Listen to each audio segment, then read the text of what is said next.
My name's Liz Sullivan. I'm delighted to be sharing our findings from a study that we finished about a year or two ago, which we were looking at mortality and return to custody of people with a history of drug use 1 year after their release from prison. I'd first like to acknowledge and pay respect to the traditional custodians of the land in which I work and also live, the Awabakal, Darkinyon, Biripi, Worimi and Eora nations, and I pay respect to the wisdom of elders past and present, and I extend that respect to Aboriginal and Torres Strait Islander people here today. Look, I think all research takes a team, and I'd like to acknowledge my co-authors, and in particular, Dr. Mark Ramond, who's here today and has agreed to join me, as Stuart said, in doing the Q&A. So just going to start with a bit of context. So I think everyone's pretty familiar with this, but we'll just go over it. The use of illicit drugs is associated with various poor health and social and community harms. People with a history of substance use are highly vulnerable to reoffending, with more than half returning to prison within 6 months post-release. Also, people in contact with the criminal justice system face a higher risk of death, with prison mortality rates estimated to be greater than 50% higher than in the general community. And an Australian study in 2007-2008 estimated that between 0.89 and 0.94% died within a year of release. And I think critically, transition back to community is characterised by inadequate social support and poor continuity of care, plus a myriad of other issues that lead to poorer outcomes and often return to criminogenic activities. And what's probably the most important thing is that these factors are compounded by the lack of really good transitional care and opportunities for people to foster longer-term survival within the community. And I think particularly with people with substance use, which is not uncommon within the justice system, they're at increased risk, as we know, of drug overdose and suicide. And lastly, there's really a lack of evidence, both internationally and in Australia, on what is the best approach for transitional care as people exit prison, and also what is the best approach for diversionary care so people don't actually end up in prison. So today we're looking at an analysis of the Connections program, and this was part of a larger NHMRC study that was done to evaluate the Connections program.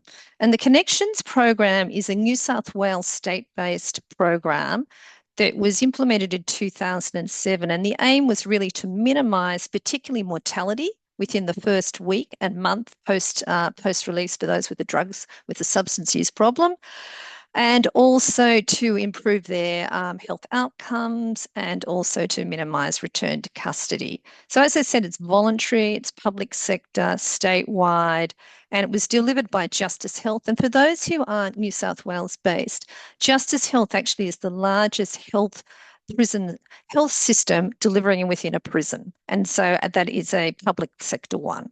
And so it allowed us to be able to really see what was happening with the whole population, not just a sample. So the evaluation, which I put up some of the studies there, of the program reported, when we looked at it, looked at the effectiveness of the program in improving health outcomes for people released from prison with a drug use. And what we saw was the program initially was just for those with substance use, but then later evolved to include people with who were pregnant, and then lastly alcohol, because originally this program was only for those who had a drug use problem. I think the other thing that's really important to say about this study is this study was finished in 2018 in terms of data. 2019 was the trial which started looking at injectables. So this is a methadone and sublingual buprenorphine naloxone study, and it predates what we now see. And so I think that's something to be aware of when we talk about things. So currently when we were doing the study, there'd been no long-term population-wide New South Wales studies that reported on the mortality and return to custody of people with a history of drug use. So there'd been prison studies, but not looking specifically if you had a drug use issue. And one of the reasons we did the study was it actually came from the service providers within Justice Health who were concerned about the lack of visibility of death of people exiting prison. So not deaths in custody, but deaths when people left and within the first year afterwards. And so that's one of the reasons we wanted to look at it, to make sure that people were aware this was still an issue going on. So the aim of this study was to describe the mortality and return to custody rates of people in prison with a history of drug use once they were released into the community. So this was based on so we utilised the population-based retrospective cohort study that we'd used in evaluating the Connections program. So the cohort included individuals with a history of drug use who'd been eligible for Connections and were released from prisons in New South Wales between 2008 and 2015. We then followed them for up to actually 10 years, depending upon what year we were looking at the prisoners from. So we had data up to 2018. And of course, this had multiple ethics approvals before it started. So who was involved in the Connections program? So originally, it was those who were receiving opioid agonist treatment, which I'll refer to as OAT, in custody. Those who had ceased OAT in the 6 months before release, they were still eligible. Then it moved, because there was an issue around pregnancy, to include pregnant women or those giving birth during a period of incarceration who had a history of drug use. And then lastly, there were those who were engaged with the drug and alcohol service but were not at that stage on OAT, and so were waiting to get onto it. So when we looked at analysis of this, I want to go through a few things. There's 2 slides on this just to be very clear about what we did. So the index case was so we've talked about it being from 2008 to 2015. The index case was defined as the first release from custody after becoming eligible for Connections program. And why this is important is because many people, as we've talked about, with high rates of recidivism, are in prison multiple times during that time period. And mostly this impacts women in particular, who are often in prison in New South Wales for very short sentences, under 3 months, under 6 months. And so you could be in that cohort time many, many times. And so that's the reason we use the first time that they were in that during the time period of the study, was that we could then have the longest follow-up for it. We stratified the cohort by sex, Aboriginality, and by age. How we defined everything when we assessed it 1 year post-release, where mortality was defined as dying either in the community or in prison after return to custody within that first year of release. Return to custody was defined as surviving a year from first release, but returning to prison at least once within that time frame, because you might be released again. And survival was defined as remaining alive and in the community for a year after the first release. For those, let me just see. Then the other thing I want to chat about here was that the mortality, way we approached mortality. So we looked at, we calculated mortality rate ratio for each age group by computing the ratio of the mortality rate in the study population and dividing it by the mortality rate in the New South Wales population. We also calculated a standardised mortality ratio, and we indirectly standardised that to the 2011 New South Wales population. And that was chosen because we were between 2008 and 2015 with a follow-up to 2018. We undertook logistic regression to test for predictors of mortality and reincarceration. We also looked at what were the potential predictors in the model, and the ones that we used were based on both the literature and also from the analysis. So there were 6,600 individuals in New South Wales with a history of drug use who were released from prisons in New South Wales between 2008 and 2015, who were identified as being eligible for Connections.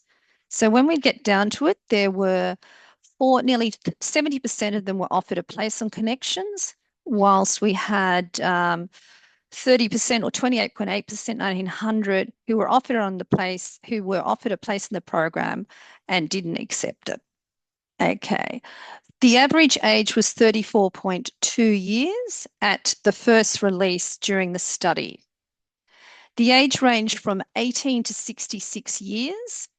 And when we looked at the ages of males versus females, females had a lower age. They tended to be 33 years, 33.2 versus 34.4 for male. Similarly, when we looked at the mean age for Aboriginal individuals, that was lower than for non-Aboriginal individuals. So for Aboriginal people, it was 31.8 versus 35.3 for non-Aboriginal. So the cohort had younger women and younger Aboriginals in terms of the age.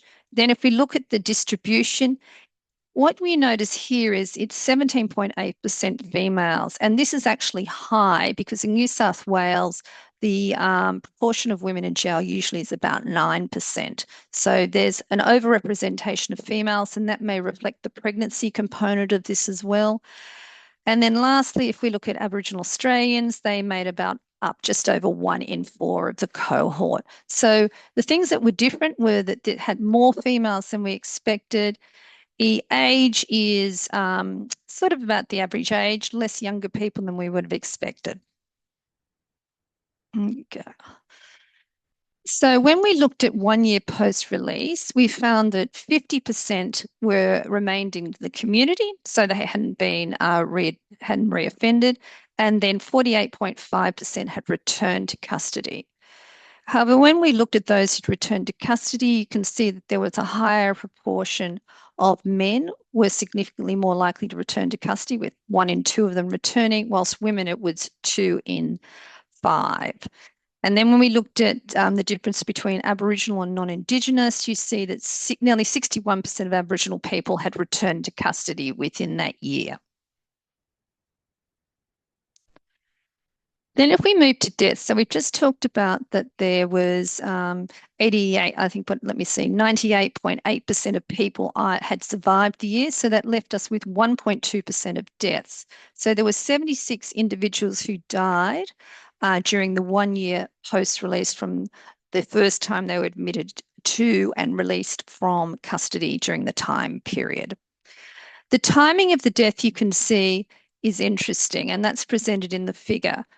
What we would normally expect is within the first month after release, you would see the highest number. That has been historically that way it is, and would probably reflect the earlier years of the cohort. And then you can see a rebound effect towards the end of the 12 months. Similar percentages of men, and well, not quite so, that's not quite true. 1.2% of males had died and 0.8. So 1.2 men in every 100 and 0.8 of a woman, almost 1 in every 100 for females, and then Aboriginal, non-Aboriginal. And so the Aboriginal was 0.7 versus 1.3 for non-Aboriginal in terms of the percent of the individual cohorts. When we looked at age-specific death rates, and so these were for those who are eligible for the Connections program, and they're presented here in the figure. And you look at what you can see is the highest rate ratio is seen in those aged less than 25. And it tends to cluster around those in terms of the younger ages. And then you see again, it goes up with the older people around 50, over 50. And that reflects, of course, that normal death increases as age. For all age groups, the death rate in the Connections group was higher than the New South Wales population, which is the 4th column there. And what we see is the highest rate ratio, as I said, was for those aged 25 and less. When we look at the crude mortality rate for the cohort, we see that it was 11.5 with reasonably close confidence intervals, and that's per 1,000 person years. We calculated the standard mortality ratio, as we discussed earlier, against the New South Wales population, 2011 year. And we observed again that it was 11.2, so very similar to the crude mortality rate. And that suggested there was 11 times as many deaths were observed in people in the connections cohort than expected if you compared to the New South Wales standard population that had been adjusted for age and time period specific mortality rates. I think what's probably the key factor here is then as if you looked at what was your observed versus expected deaths, what you can see is that we observed 76 deaths, but if we looked at what we would have observed if they were in the standard population, and obviously they're not, they're at higher risk, but still what we're seeing is 69 excess deaths during that time period. And what that suggests is that we need to really have very good programs for people being released from prison who have a substance use disorder so that they have all the support they need, social and health wraparound services. We next looked at what was the cause of death. It's quite interesting. So we were using, this was from the mortality data. So the leading cause of death for the 76 individuals, what is called poisoning, which includes drug overdose. Suicide is only a suicide if there is a specific note found that says someone expressly intended to end their life. So we found 33 of the deaths were from poisoning. Of these 33, 30 were classified as unintentional and 3 were of indeterminate intent. When we stratified the deaths by broad age categories, so less than 30, 30 to 44 and over, and 45 and older, there were some differences in the cause of death that we saw. The highest proportions of death by poisonings were observed in those aged 30 to 44 years, and that was nearly 60% compared to about 30% for those aged less than 30 and 26% for those aged 45. So the deaths were clustered in those aged 30 to 44 years. The highest proportion of deaths by suicide, which we've got down here as 8, where it was stipulated it was suicide, was in the less than 30 years age group, and it decreased as people got older, going down to 4.3% in those aged 45 and older. And of course, what we would expect to see in those aged 45 years and older was that they had the highest proportion of deaths by disease or other causes compared to those in the younger age groups. The other causes of death that may be of interest is other, and that had 13 deaths, and that included things that again related to risky behaviour. Assault, there were 4. Land transport accidents, there were 3. There were also then some ones that probably are less preventable, diseases of respiratory system, digestive system and musculoskeletal and connective tissue. And then lastly, accidental fall and drowning. So out of the 13 that were from other causes, that included 4 assaults, 3 land transport accidents, and 1 accidental fall and drowning. And so again, the risk profile of those who are utilising substances. When we looked at the predictors of mortality and return to custody with 1 year of release, there were 3 areas we looked at. So for people aged 50 to 54 years, and those in 55 years and older, at the time of release, they had significantly increased odds on mortality than those aged less than 25 years. And that where we look at it, and they were sort of, that the adjusted odds ratio was 7.5 and 5.6 for those over 50-year age groups. And that suggests, as we talked about, chronic diseases and the fact that people in prison have an older physiological age than their actual age in terms of their calendar year age, and so they present with more chronic diseases at a younger age. When we did some logistic regression modelling of return to custody, we revealed that increased age was protective against return to custody, and that's well presented in the literature, with people in all age groups aged 25 years or older at release having significantly decreased odds of returning to custody than the reference group who were 25 years and less. Also, those who had a history of no prior episodes of custody had reduced odds of returning to custody.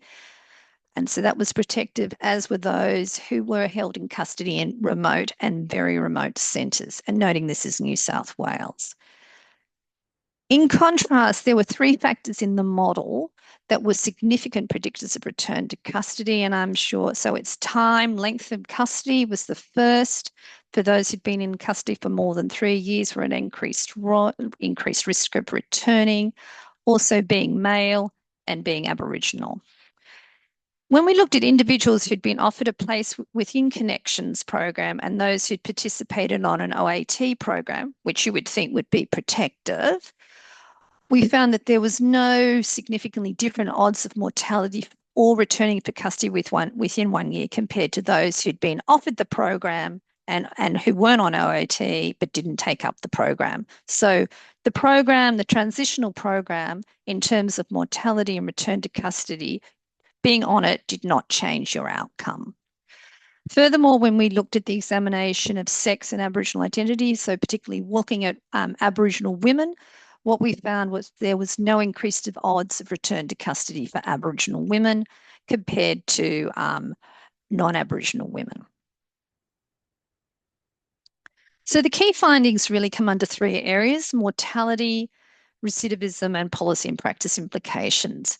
Our findings highlight that there still remains a high burden of mortality and recidivism in people who've exited custody, and really raises questions about what can be done to address what can be only described as a wicked problem or a public health crisis. Just going to now speak to these different aspects. So, as we said, this was the first study to describe the mortality of people with a history of drug use and compare them to people who'd had a history of drug use, who'd been released from prison. People exiting with prison with a history of drug use have a much higher rate of death. So they're at risk of increased mortality. And as we said, 1.2% died within a year. And when we followed those over a longer period of time, the number continued to increase. So the risk did not dissipate after the first year of release. There were almost 11 times as many deaths as observed among individuals in our cohort than was expected. The risk, I should say, for the age and time period specific mortality rates. And we talked about there being excess deaths. So when we look at, how does this stack when we look at the literature, there's been a number of studies from other jurisdictions in Australia and internationally, and they've examined mortality for all people newly released from prison without stratification of their study cohorts by prior substance use status. And these studies confirm an increased risk of mortality in people leaving prison, but at a lower rate than we found in ours, where we looked at those with the substance use disorder. So if you look at the study by Forsyth and colleagues, which was a Queensland study from 2008-2010, they found a higher all-cause mortality at 12 months post-release compared to the general Queensland population. While Cunningham from New Zealand tracked 90,000 plus individuals between 98 and 2016 for up to nearly 10 years. And what they found was a standardized mortality ratio of 3.3. And noting we're talking about 11.2. So within a prison population, there is a gradation of risk, and substance use is a key factor for that. And I think sometimes we conflate all people in prison to sort of have basically the same risk. From a public health perspective, it's really, I think one of the things the study shows is it's very important to have the right comparison population so that clinical programs and social programs can be targeted specifically to those, because we don't just need one program for this. Secondly, it should be noted that in our previous evaluation of Connections program, we revealed that Connections program people were more likely to access OAT and had a directionality of lower death within the first 28 days of release, but which was not significant. And given that that program at that stage was only offered for 4 weeks, we had all suggested and thought from this program that it needed to have, for impact, to be a longer time period and had to be really person-centered about what was the needs of those who are exiting prison, rather than just what does the program, have hard stops. Okay. Let me go. Let's do the next one. When we look at recidivism, we report that almost half the people in our study cohort had returned to custody within 1 year of release, including those who'd subsequently died within the 1 year follow-up.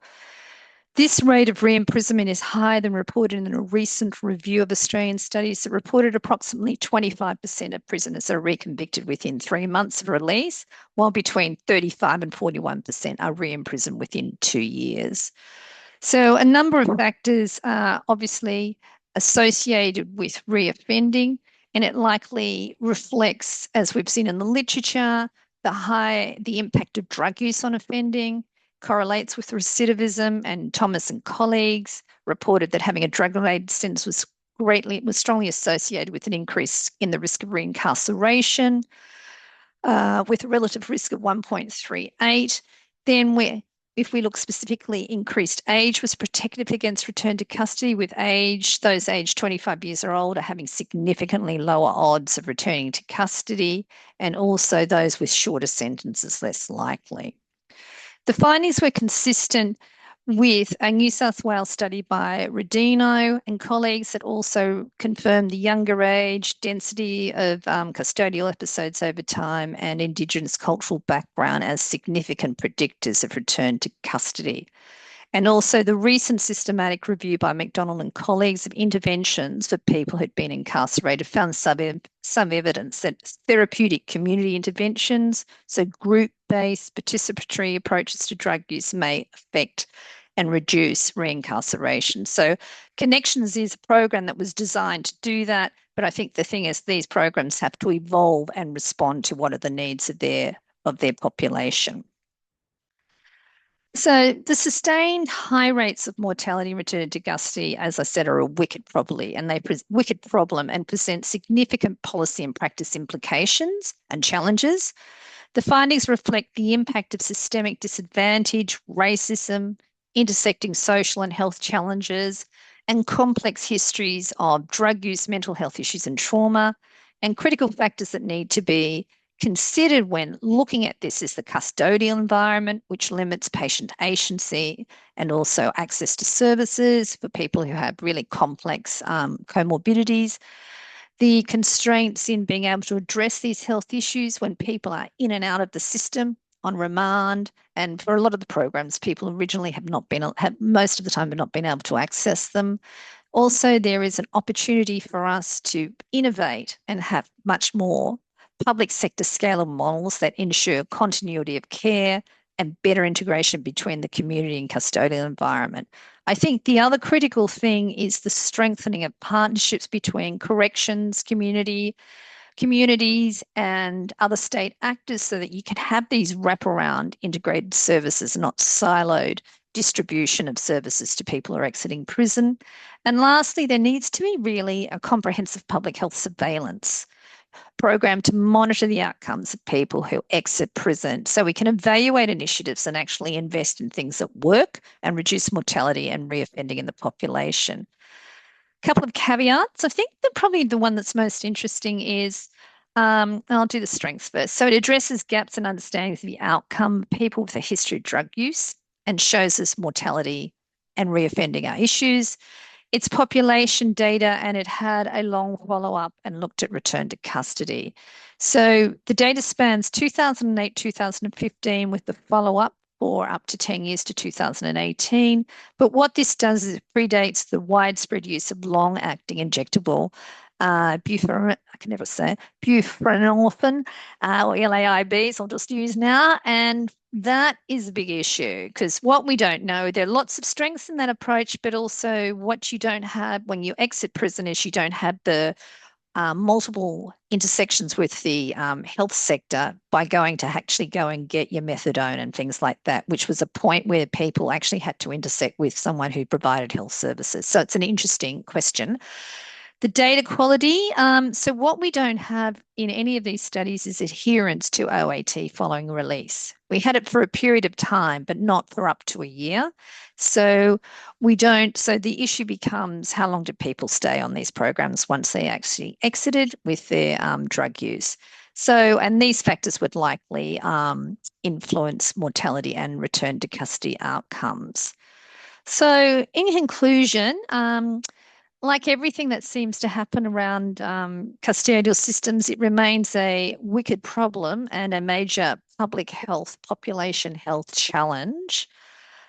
There is a high burden of mortality. And I think the thing is, when we followed it up for further years, there are a lot of deaths by the time this is a small cohort in the end. We're talking 6,600 people. And the first year may only have 76, but that continues to grow over a 5-year period. Post-release retention of OAT treatment is associated with reductions in mortality, opioid use, contact with emergency services. So that is something that we need to still push and promote, depending upon which formulation is being used. There needs to be a lot more focus on the front end before you enter prison with prevention and diversion and sustaining resourcing and doing better upstream initiatives. So prevention initiatives for people who are at risk but haven't yet been in contact with the criminal justice system. I think we need to examine mortality for patients who are now exiting currently prescribed on a lab. And then lastly, you need a whole series of different initiatives, but what you need is wraparound services regardless of the initiative. So public sector, person-centred, wraparound social health and community care as people either enter diversion or exit custody into the community. And they need sustained funding. And I think that's the most critical thing. Programs come and go, and they need to have sustained investment from state actors. It should not just be the responsibility of the community and not-for-profits to provide these sorts of programs. It's a personal opinion. So thank you. And I think questions. Thanks very much, Liz. A great presentation and some fantastic work. And I appreciate, I know you've got a lot of experience in this area, and the context that you gave around those findings is really valuable as well. So, look, I'll invite people to put their cameras on if they're happy to do that. It's always lovely to see people's faces. Liz, I think you have to go soon. So I wonder if this might be a good time for Mark to introduce himself, because I kind of understand you're tag teaming it away on this. Yeah, g'day everyone. I'm Mark. I'm a senior research associate with Liz. I've been working with Liz probably for 6 or 7 years. Oh, longer, Mark. Is it that long? Probably longer. And yeah, working in the justice health space, and also in pregnancy and women's health. I also want to acknowledge Dr. Reem Zeki, who's also on the today, and she's one of the first authors of this paper. She's very experienced. She works for Justice Health, fantastic statistician, and did a lot of the background number crunching for this. And I just want to acknowledge Reem as well. So thank you, Mark. Yeah. Oh, sorry, Reem. I didn't know you were attending. So apologies, right, everyone. And Reem and Mark and I have worked together for a long time. I hate to tell you, Mark, it's a lot longer than 6 years. Okay, sorry. Well, look, it's great to have the three of you involved. And for anyone who hasn't noticed, I put a link to the paper that Liz was presenting on in the chat. So if you haven't yet read that, I'd encourage you to click on the link and read that. Look, we do have some time for questions. There's a couple of really interesting comments in the chat as well. But just to start things off, Liz, I just wanted to, and perhaps also Mark and Reem, one thing that struck me is that, there were some evidence of some positive outcomes for people in the Connections program, but not on recidivism. And it raises a really interesting question. I have an answer for me, but from a government perspective, is it okay to spend money to improve people's life and health outcomes, even if it doesn't reduce reincarceration? Yeah, I'm happy to add, maybe to say the first comment on that. I won't get into why we included recidivism, but it was we wanted to get the study funded. I feel quite strongly that if you think of, I found there was a really great analogy when I heard a former CDC director talking about actually his son and about cancer, and talking about how when someone has cancer, you don't blame them when they go out of remission and have the next thing. It's a chronic disease, you get cancer, and then if you all of a sudden, you're in remission, and then all of a sudden you have a new primary or something goes wrong and the disease comes back, no one gets upset. When people are in prison, they're in a social construct where most of them come back. And so the expectation is that they might be out for a period of time and then they'll be back. And we hope ultimately, as they get older and whatever, things change and they don't return. So we And we don't really think that return to custody or a health-based social wraparound program should be an indicator, because what we're trying to do is build strong, thriving individuals who then make a different choice about intentionality, because none of these studies talk about intentionality, which is the most important thing about when you leave prison. Do you intend to reoffend? You know, what's your situation? And the other thing is we don't have in things like housing. One of the critical factors is obviously housing when someone exits. You know, they're often not included in these social wraparound services.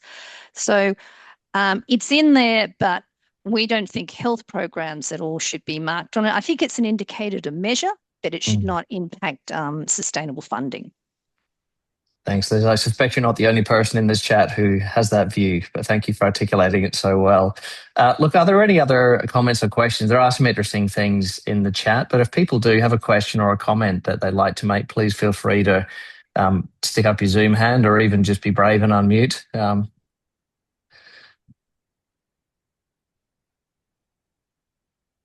Lindsay. Okay, everyone is frozen on my screen. Can anyone hear me? Yes. Yes. Okay, perfect. Just let me know if you can't anymore. Thank you so much, Elizabeth. Really interesting presentation and fascinating data. I'm just wondering, and I know you're going to have to leave soon.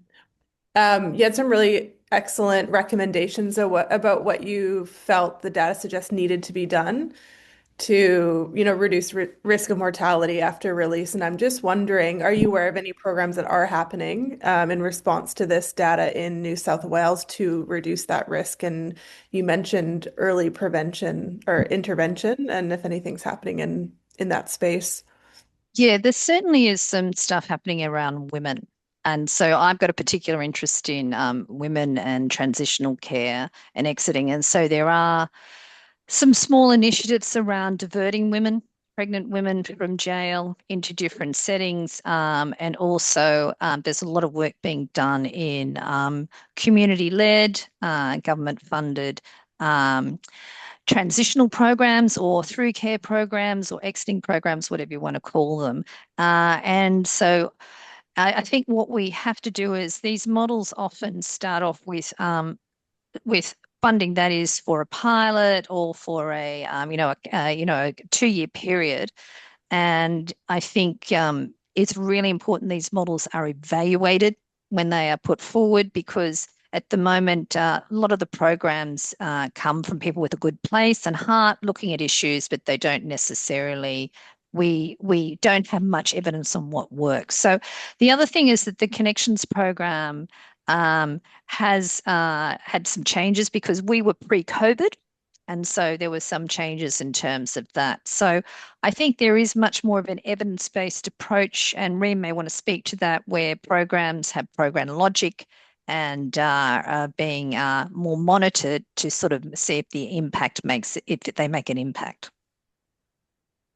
Thank you so much. And just a follow-up question, as I'm in Victoria, so I'm not as familiar with New South Wales. What role does the Justice Health Forensic Mental Health Network play in intervention? Are you within the Department of Justice or a separate part of the Department of Health? Yeah, we're the Department of Health. So I should have had so I've got a slide on there. So we're part of New South Wales Health. Justice Health is what's called a specialty unit, and so it's like the equivalent to like a local health district or equivalent to the children's hospitals, to give you an equivalency. I think that might be easier to understand. So it's part of Justice Health. It's part of Health Department, and it manages the forensics hospitals, and it delivers primary health care as well to all those in the justice system. Thanks so much for clarifying. Thanks, Liz. And I'm sure I'm looking at the faces, there's a number of people in this chat who'd be very interested in a discussion about the evidence for through care and how we need to build that evidence base. So, work like what you've just presented is really important. Look, there are a couple of comments in chat. I might just read out, and Liz and others invite you if you've got a response. So Deborah Jane Salisbury said, I find it very disheartening that once people enter the prison system, they are helped to become clean. However, upon release, they are often sent back into environments that don't support their rehabilitation. There is a lack of support after release, such as housing and rehabilitation centres. One wonder if you've got any response or reflection on that. Yeah, I don't know. I just don't want to hog it all the time. Mark or Reem, did you want to respond to any of that first? Honestly, Liz, I think you're best placed to respond from where I'm sitting because you've got all the experience and knowledge. So yes. Reem, did you want to say something about that? No, thank you, Liz. Okay. Yeah, you're better, yes, as Mark said. Thanks. Okay. Bit of a fan club, no. So the question was, can you redo it again, Stuart? Is it about the accommodation? Look, I think, and Deborah, if you're still on, please feel free to unmute so that I'm not doing a bad job of communicating. Yeah, look, it's more of an observation, it looks like, lack of support after release. So it sounds like it's a strong justification for precisely what you're talking about. Yeah, look, I think there is certainly with, I hate to raise closing the gap because we haven't closed it, but there is there are a number of initiatives being refocused with Close the Gap. And there is also Corrective Services will be releasing its first women's strategy in the future, hopefully. And that will be interesting in terms of looking at the way they approach people exiting prison. And I think there is a lot more in service happening now within prisons, particularly among women, about trying to make fixing stuff up while they're in prison in terms of setting stuff out for when they leave, and particularly with relationship to their children. Yeah, thank you indeed. A lot more work to be done. Cameron, you've got your hand up. Oh, thanks. Yes, I was just wondering, you mentioned the widespread use of BUP and that your data was before that. Do you have any indications of whether recidivism would be higher or lower because of this expansion? Yeah, I think Adrian, there's a paper which I had a look at yesterday actually, but I can't quite remember the numbers. I'm just not sure if I've got it in my notes. But they've done some great work. So that was Jill and Adrian Dunlap, who are, if you work in drug and alcohol, it's been the New South Wales advisor, and he's based up in John Hunter. And they have done an evaluation of the trial, which was using the injectable BUP, and they've also done some follow-up papers. I can send you through that, but off the top of my head, I can't remember if the recidivism rate has gone down on that. Mark, someone may be able to look at the paper quickly and tell you. I've got it. So sorry, I can't answer that question. Since there's no other hands up, I'm going to take the chair privilege and ask you another question, if I may. You've persuasively shown that people with a history of drug use and presumably particularly opioid use appear to be at particularly high risk after release from prison. But what was notable to me as well is that even in that group who are selected to be at high risk, particularly of substance-related death, the majority of deaths, I think about 56%, were not due to substances. And that seems to go to one of the comments that you made at the end of your presentation about the need for coordinated holistic care, because presumably, the best drug treatment in the world isn't going to necessarily be sufficient by itself. So it's got to be part of an integrated whole. I wonder if you could talk about that need for why that integration is so important and reflections from the Connections program. Yeah, I think the thing that what we've found from reviewing the literature, because we're very interested in programs that support people when they exit custody, is that the way in New South Wales, to give an example, everything is pretty much siloed in terms, drug and alcohol, mental health services, social services, employment, accommodation, etc. But when you're in prison with Justice Health, everything is integrated in terms of that it's a one-stop shop. So you go from being able to access your needs, and then when you go out to prison, you go a whole series of different places you have to go to get the same type of care. And so that's one issue. The second issue is that some of that care is delivered in the public sector, and some of that care you need to access in the private sector. And there is a lot of stigma and discrimination against whether people with a history of being in the criminal justice system can access care as easily as those who don't have that same history. And there's reasons for that on both sides why that happens. And so people, when they exit it, they exit with a plan about what they need to do, but it's having the health literacy, the financial capacity to be able to go to place, engaging with a receptive, positive environment within whatever health service you're having, and also being well and having stable accommodation. All those factors intersect, and you just need to have one or two of those factors go, and then people don't have the same opportunity to sustain themselves within outside of the prison system. And so it's looking at how you can set up services that provide integrated care that can work at scale, because these services, when you set them up, they're in place A or place B, but people, go back to their communities and go back in the state. And we don't have we don't have a super clinic in every place, that will allow you to be able to access those services. And so I think the challenge for us is, how can you have person-centered care that is accessible for difficult patients as well as easy patients, and where they can afford it and they can get to it and it works. And that remains, I think, a very difficult challenge. And it's very hard, because Justice Health's purview is for when people are in prison. It's not for it's the local health districts in New South Wales have the responsibility, and general practitioners for providing healthcare after you exit prison. There's no service for them that's prison centred. So we haven't quite figured it all out yet, I think it'd be fair to say. Louise, you've got your hand up. Thanks, Liz. Very interesting thoughts. And I was wondering if you had any reflections or ideas around what's the role of the Commonwealth, given especially the challenges you've identified around fragmentation and the role of primary care. I'm interested if you've got any thoughts around, say, the role of the Commonwealth in stepping up around funding models, partnerships, Commonwealth, state, territory partnerships, and the sort of planning, given that we've got split responsibilities for health across, within our federated system. Yeah, I think it's look, I think there isn't an easy solution to it, I'd have to say. And obviously there's a lot of discussion about Medicare and having a Medicare, item, etc.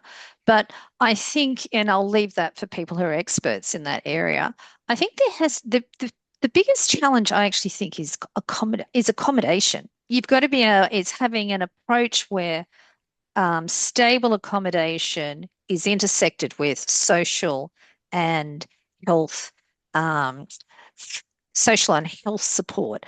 And to be able to set that up from a Commonwealth perspective, where everyone's got different responsibilities, and a state perspective, is difficult. So the first way to do it, I suppose, is to speak to the community, as in the community of people who've exited prison, to find out what they need in a way where it's not just targeted for one service, if you know what I mean. It's actually talking about what's the whole problem. Investment in, obviously, community control health organisations are very important, community control social organisations that is sustained. But there's also issues around stigma everywhere, and who's able to get it. So it's a very challenging issue, and I don't have any solutions, but I think there needs to be a national plan that looks at it. And I think it also has to look at, most importantly, the rights of the children. I'm very interested in in pregnancy and young and children, and I think that's the big issue. We've got children in contact with the criminal justice system who are not criminals and who don't have special care. And also in New South Wales prisons, they're not actually a prisoner, so there's no one who's got responsibility for them. It's there's big issues around, how can we support family formation? How do we stop the trajectory of young people going into the juvenile system? And that's impacted by having parents in contact with the criminal justice system. So I haven't answered your question, but probably raise many more. I feel like we're converging on a consensus that more work needs to be done. But Lindsay, back to you. Sorry, I feel like we went really wide. Okay. Hold on a second. We've got some. Do you mind muting yourself? Does that sound okay? Sorry, Sarah and I are in the same room, so it's a little bit, we're good. Okay. We had some serious echoing issues. So I feel like we've gone really broad, and I just have more of a specific question, Elizabeth. Actually, it might be best for Reem or Mark. Great. You showed that bar chart with the numbers of deaths in the 1 to 12 months after release. And I'm wondering if you looked at that by cause of death. And I guess what I would expect is that a lot of those deaths in the first month were the drug-related deaths, and what you may have seen later. I'm not sure if you looked at that specifically. Yeah, I'll leave it with that for now, 'cause we don't have much time. No, we haven't looked at it. It will be very interesting to see cause of death and how it's during the first month, but we haven't looked specifically at cause of death by months. Good question. That's actually it's a really good point, and it would be interesting to go back and look at that. I'm sorry we didn't, now that you've raised it. Yeah. I think what we did, Mark, was we looked at the quality of the data, and we were concerned about going down to that level. We had the categories, but I think I'd agree with you, Lindsay, that the likelihood would be that they were within the first 3 months, and particularly within the first month, and that's certainly what the literature shows in terms of that. Yeah, you're right, Liz. It'll be small numbers in each month, so that to try and do a test for it might be a bit tricky to get any power there. But it's a good point. Yeah, thank you. Future research required. Thanks, Lindsay. That's a great question.